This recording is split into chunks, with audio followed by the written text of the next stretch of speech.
Movie inafungua na kutonesha bidada mmoja anayefahamika kama Fang Yu. Huyu anajihusisha na michezo ya kickboxing. Sasa katika michezo yake yote aliyoweza kushiriki, hajawahi kupigwa mchezo hata mmoja. Huu mchezo wa mwisho aliweza kuuchapa, ukampa umaarufu dunia nzima ikamjua, kwani alimchakaza vibaya mpinzani wake. Kabla ya kufikia ubondia huu, mara ya kwanza alikuwa akiishi na babu yake ambaye alikuwa ni mmiliki wa makampuni makubwa sana. Yeye akamweleza na kumwambia kuwa, babu, mimi natamani kuwa bondia. Babu kitu hichi hakikumfurahisha kabisa.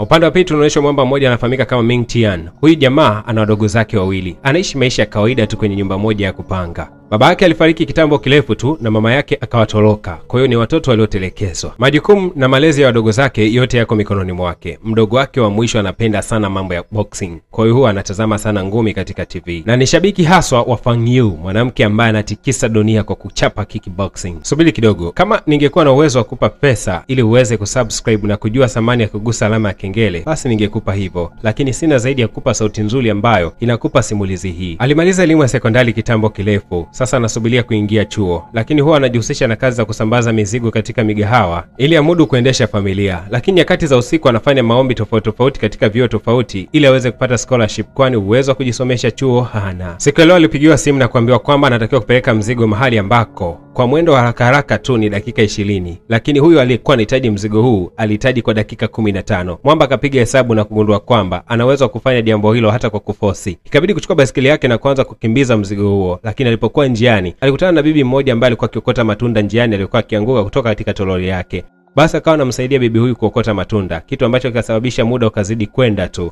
Lakini akajitokeza yule mwanamke anayefahamika kama Fang Yu, akaweza kumsaidia bibi huyu kwa kupiga ile toroli lake lilikuwa limebeba yale matunda, akaliharibu kabisa. Watu wakashangaa, mbona ni kama anaharibu mazima? Lakini alichokifanya, akampatia bibi huyu pesa nyingi sana iliyoweza kumudu kununua hata lile toroli pamoja na matunda yake juu. Ming Tian akamshangaa sana bibiye, lakini akaendelea na safari yake kuelekea katika hicho chuo cha martial art ambako alikuwa ameagizwa chakula. Fang Yu akaanza kumweleza mwalimu wake kwa kumwambia kwamba familia yake inamlazimisha kuacha martial art kabisa na kujiunga na familia yake katika upande wa biashara. Akamwambia mwalimu, wewe ndio utakayeweza kunichagulia chaguo jema, naomba ufanye maamuzi kwa ajili yangu. Lakini mwalimu akasema, hapana, siwezi nikafanya maamuzi yoyote kwa ajili yako. Wakati huo mwamba Ming Tian alikuwa amefika eneo la tukio, na hapa akasema kwamba kuna mwalimu wa martial art alikuwa amemwagiza chakula, anaomba kukutana naye. Alipokuwa anaelekea huko, akatazamana na bibi Fang Yu kwa jicho fulani hivi la ajabu kweli kweli, lakini mwisho wa siku mwamba akaingia ndani ya mjengo. Akiwa njiani akapokea email kutoka katika vyuo alivyokuwa ametuma maombi ya kupata scholarship, lakini scholarship imetoka ikiwa ni mchango wa 70% tu na pesa inayobakia atatakiwa kulipia. Lakini pia chuo alichokipata kiko nje kabisa ya eneo ambalo anaishi. Akawaza kama akihamia huko wadogo zake wataelekea wapi, kitu ambacho kikasababisha mwamba awe katika dimbwi kubwa sana la mawazo. Akiwa hapa alishika shilingi kwa kuwa anataka kufanya maamuzi kwa kubashiri. Lakini wakati huo ameshika shilingi, pia yule mwanamke ambaye anafahamika kama Fang Yu naye alikuwa ameshika shilingi kutaka kujua je, aendelee na mchezo wa ngumi au aachie. Naye akaamini kwamba kwa kuirusha shilingi hii, matokeo ya shilingi ndio majibu ya nini ambacho anapaswa kufanya. Bibi baada ya kuidaka shilingi yake akagundua kuwa shilingi ilimtaka kuendelea na mchezo wa ngumi, lakini kwa upande wa mwamba ilimtaka kwenda kuhamia katika maeneo mapya na kuendelea na elimu yake ya chuo. Lakini akakumbuka namna gani ambavyo bosi wake alikuwa akimfadhili sana katika mambo yake haya ya kusambaza vyakula. Alikuwa ni mwema kwake, hata alipokuwa anapungukiwa pesa alikuwa akimsaidia. Sasa anatakiwa kuhama. Basi akabeba wadogo zake na moja kwa moja akaanza kuhamia katika nyumba mpya ambayo yeye binafsi aliona kuwa ni ndogo, lakini wadogo zake walifurahia sana nyumba hii. Picha ya kwanza kuipamba katika nyumba yake ilikuwa ni picha ya yeye akiwa mdogo anafundishwa ngumi na master wake. Tena master wa ngumi alikuwa ni baba yake mzazi. Hii inaonyesha kwamba mwamba alikuwa ni mpiganaji mkubwa sana siku zilizopita. Hasa baada ya usajili wake kukamilika katika chuo hicho, mwisho wa siku akaamua kuwasajili wadogo zake pia katika shule ambazo ziko jirani na chuo hicho, kwa sababu watoto wa shule ya msingi kuhamisha ni jambo rahisi tu. Ajabu ni kwamba alipofika katika eneo hili la chuo kwa siku ya kwanza, alishangaa kuona kuwa ni wasichana tu wanaoingia ndani ya chuo hiki. Mbona mimi ni wa kiume peke yangu? Ikabidi kwa kiki jina la shule kwa sababu alihisi huenda labda amekosea, lakini akagundua kuwa ni jina lile lile la chuo alichokuwa ameomba. Watoto wa kike wengi kando yake walipokuwa kimuona walikuwa kimfurahia sana kwa kusema kwamba mwamba ni handsome, lakini wao walijua tu jamaa amekuja kutembea, kumbe ni mwanafunzi mwenzao katika chuo hiki. Ghafla akajitokeza kaka mmoja anaitwa Xiaomi. Mwamba akafurahi kweli kweli kumuona, lakini bidada akakasirika kwa sababu kumbe huyu ni tomboy anayesoma katika shule hii na anapenda sana michezo ya kickboxing. Baada ya kuweka ua kichwani pake, ndipo mwamba akagundua kuwa huyu ni bidada tu. tu. Mwalimu Mr. Wang moja kwa moja akaja katika ofisi ya mkuu wa chuo. Hapa akaanza kuzungumza naye, lakini mkuu wa chuo akasema kwamba kuna wanafunzi 10 wa kiume ambao tuliwaita katika shule yetu, lakini bahati mbaya ni kwamba wote walipofika wameweza kuondoka kwa kusema kwamba hawezi kusoma katika chuo chenye watoto wa kike pekee. Lengo la mkuu wa chuo ilikuwa ni kuingiza wanafunzi 10 wa kiume, lakini 9 wote walikataa. Sasa amebakia mwamba mmoja tu, Ming Tian, naye hakuna namna yote, lazima asome kwa sababu ni mtoto wa maskini na hana uwezo wa kuapply katika eneo jingine. Sasa haifahamiki kwa nini mkuu wa chuo alihitaji wanafunzi 10 tu katika chuo ambacho kina lundo la watoto wa kike maelfu kwa maelfu. Shule nzima watoto wa kike wakaanza kunyosha kwa mwamba Ming Tian. Kila mmoja anataka muoneshe njia ni wapi ofisi ya mkuu wa shule ilipo, lakini kwa sababu Xiaomi ni bondia, basi akaanza kurusha ngumi akiwa anamgombania mwamba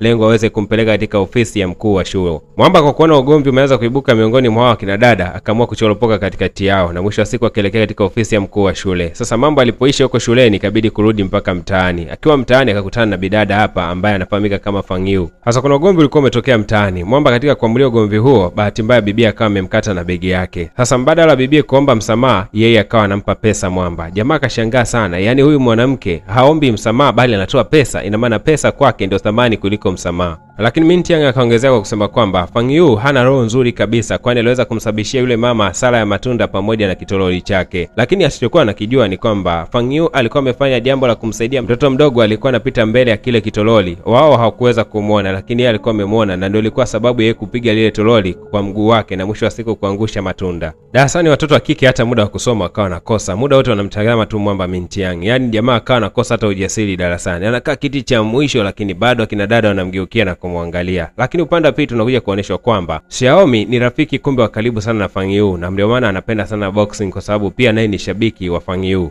Leo bibi Fang Yu akiwa katika chumba chake anafikiria mbali sana. Akakumbuka alipokuwa mdogo wazazi wake walitamani sana mtoto wa kiume. Hivyo basi alipozaliwa wakaanza kumfundisha mazoezi ya kiume. Hata haya mambo ya kufanya boxing wazazi wake ndio walikuwa wanamfundisha kwa sababu wao waliwaza kupata mtoto wa kiume. Muonekano wake na kila kitu walianza kama vile kumbadilisha hivi. Na wakati wote katika maisha yake aliamini kwamba yeye ni mtoto wa kiume, lakini siku aliyogundua kwa yeye ni mtoto wa kike ni mara baada ya mdogo wake kuzaliwa wa kiume. Hapo ndipo alipogundua kwamba yeye ni wa kike, kwani alianza kutengwa na watu mbalimbali wakimwambia kwamba wewe mtoto wa kike unaunganaje na sisi. Watoto wenzake wakawa wanamkataa sana. Nyakati za usiku mdogo wake alikuwa kiweseka kwani alikuwa anarusha ngumi. Kumbuka kwamba mdogo wake anapenda sana michezo ya ngumi. Basi baada ya kwenda kumlaza akaanza kumkumbuka bibi Fang Yu, na hapa akaanza kushangazwa, mbona Fang Yu ni kama anafanana sana na mama yangu machoni? Akapotelezea fikra hizo, lakini kesho yake alfajiri akiwa yuko darasani bado mauzauza yakaendelea, kwani wakazidi kumsumbua zaidi hawa wasichana, kitu ambacho kikawa kinampotezea kabisa tension yake darasani. Leo bana mkuu wa chuo akawa amekutana na yule mwalimu. Bora Ming Tian amekubali kusoma katika chuo chetu. Katika shule anayosoma Ming Tian basi kuna shida kubwa sana kwa sababu hapa michezo inazingatiwa kuliko kawaida. Sasa siku ya leo alikwenda kuhudhuria miongoni mwa michezo iliyokuwa inapigwa katika shule hii, akagundua kwamba Xiaomi pamoja na Fang Yu walikuwa wakifanya michezo ya boxing.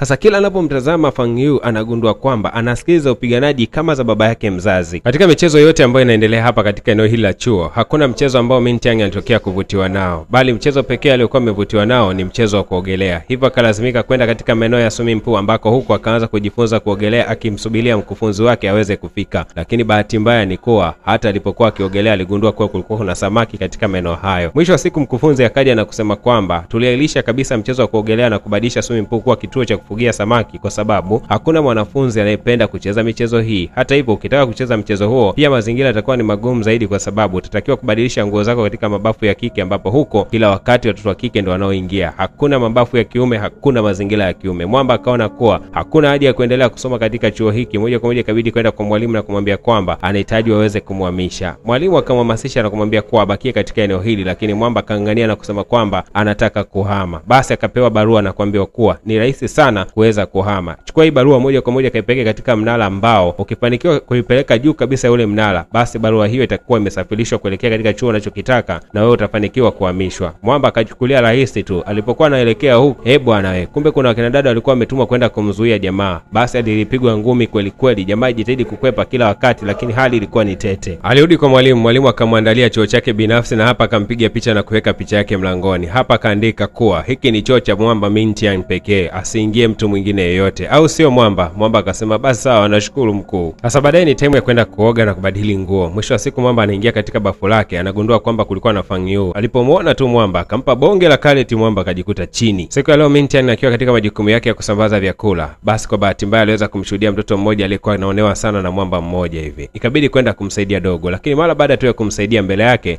akakutana na wauni wakiwa wameketi. Hapa wakaanza kumchekezea mwamba. Jamaa akawa hana namna yoyote, yuko katikati na hapa mkono unatakiwa kupigwa. Ashukuriwe Mungu wa kina dada kutoka katika chuo anachosoma walikuwa akipita mitaa ile wakaanza kumsaidia. Hapa mwamba akachukua ushindi. Sasa akaona hana namna yoyote isipokuwa kutengeneza urafiki na hao kina dada. Akiwa katika mazingira ya shule, basi akajikuta tu ana urafiki mkubwa sana na wasichana wengi pale shuleni. Mintian kwa mema yote aliyofanywa na wanafunzi kutoka katika shule hii, akaona ni vyema akatoa ile barua ambayo alikuwa ametuma maombi ya kwamba hamishwe shule. Basi akamwambia mwalimu kuwa ikanseliwe, kwa maana ya kwamba hataki kabisa kuhama katika chuo hiki. Mwisho wa siku mwamba akaamua kubakia. Na hapa wanawake wengine wengi walifurahi sana kumwona mwamba amebakia. Akasema kwamba ataendelea kubakia kwa muda wote mpaka atakapomaliza chuo hiki. Sasa swali linakuja, je, Mintian na Fang Yu hawa ni ndugu au sio ndugu? Lakini kuna macho kimahaba yameanza kuibuka baina yao. Je, watakuja kuwa wapenzi? Na itakuwaje pindi watakapogundua kwamba ni wapenzi na walikuwa ni ndugu? Basi tukutane katika sehemu ya pili ya likapu yetu. Ukiwa bado katika ukurasa huu, bila shaka kuna video ambayo imejitokeza juu kabisa katika chaneli yetu hapa. Ukiigusa video hiyo inakupeleka katika sehemu ya pili ya likapu yetu. Asante sana.